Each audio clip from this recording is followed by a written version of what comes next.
Now, Stephen King is most well known for his horror work, but he occasionally does do work in science fiction, so we're going to look at some of top choices where his horror and science fiction work intersect. Alright, coming in at number 6 is Maximum Overdrive, a film actually Stephen directed with Emilio Estevez.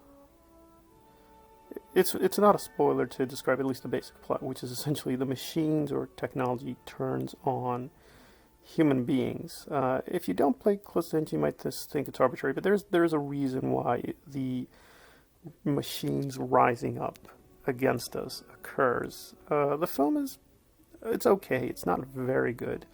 Stephen was very high on drugs at the time he was filming it, and it shows up in the film. But it's overall very decent and an intriguing premise. Alright, number 5 is Tommyknockers. Now, Tommyknockers I really can't talk too much about because even discussing the plot would probably constitute a spoiler. But needless to say that a small town undergoes changes, very strange changes. People develop powers and abilities, and it's not clear why until we get to the very close end, and it is a science fiction story, so it's an interesting one. The book is probably a lot better, but it's somewhat lower tier of his fiction. It's still very well done, but it's not his best work. All right, coming in at number 4 is The Langoliers. This is probably the most pure science fiction story Stephen has ever done. It's very, very well thought out in the short story. The movie doesn't do as good a job adapting it, but it does adapt the plot almost completely, though they make some interesting little changes. Again, can't describe it too much. It's essentially a bunch of people encounter a very strange situation. I'll just say that. The disappointing is pretty disappointing when the Langoliers reveal themselves. But once you get into it, it's a fairly intriguing story, and it's essentially a Twilight Zone episode. So if you're a big Twilight Zone fan, this will be something you'll want to take a look at. Next is Graveyard Shift. Graveyard Shift, for sure, is a little bit divisive among fans because some would consider it more in the horror supernatural genre completely.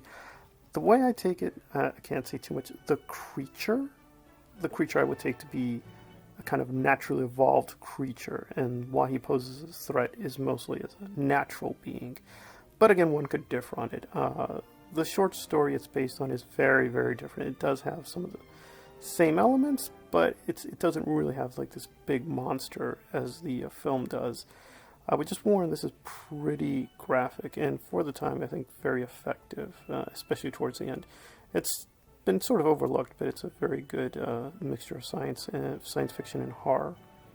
All right, number 2, without a doubt, is The Mist, a very well done adaptation of a novella Stephen did. It's even tied to the Dark Tower series, so if you're a Dark Tower fan, there's a lot of little neat references in the film, as well as the story to the Dark Tower.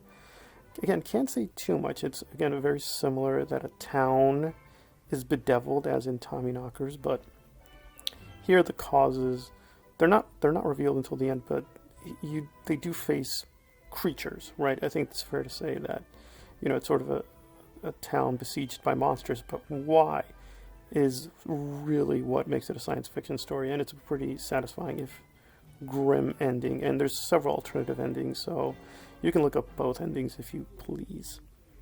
Alright, and number 1 is, of course, The Stand, which is his incredibly large novel about a superflu devastating society, and obviously given current events, it's insanely relevant and very eerie in how it portrays, again, just the world collapsing in on itself when this virus takes over everything. It also has a lot of Randall Flagg, which is a fan favorite, and I enjoyed Jamie's performance. I think he did an excellent job. The miniseries is pretty highly uneven. It, obviously, given the size of the novel, they couldn't do everything, but they get a good deal of the plot. They change a lot of critical details with the characters. Some of them I don't think work out. But overall, it's a very powerful story. It is very religious. So if you're not a religious person and that stuff offends you, then you'll probably have a hard time, especially towards the end, where quite literally God shows up. So it's a bit of a mix, but in terms of our theme of science fiction and horror, it fits perfectly.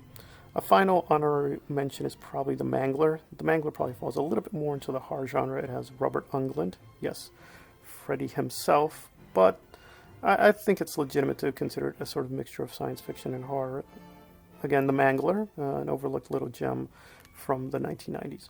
All right, this has been some of the most prominent mixtures of science fiction and horror with Stephen King. All right, Fantasy Analyzed. If you like the content, please hit the like button and/or subscribe. Please comment below. Please drop a like if you can. If you want to support the work on the channel, please consider supporting the Patreon account, which I will be activating pretty soon.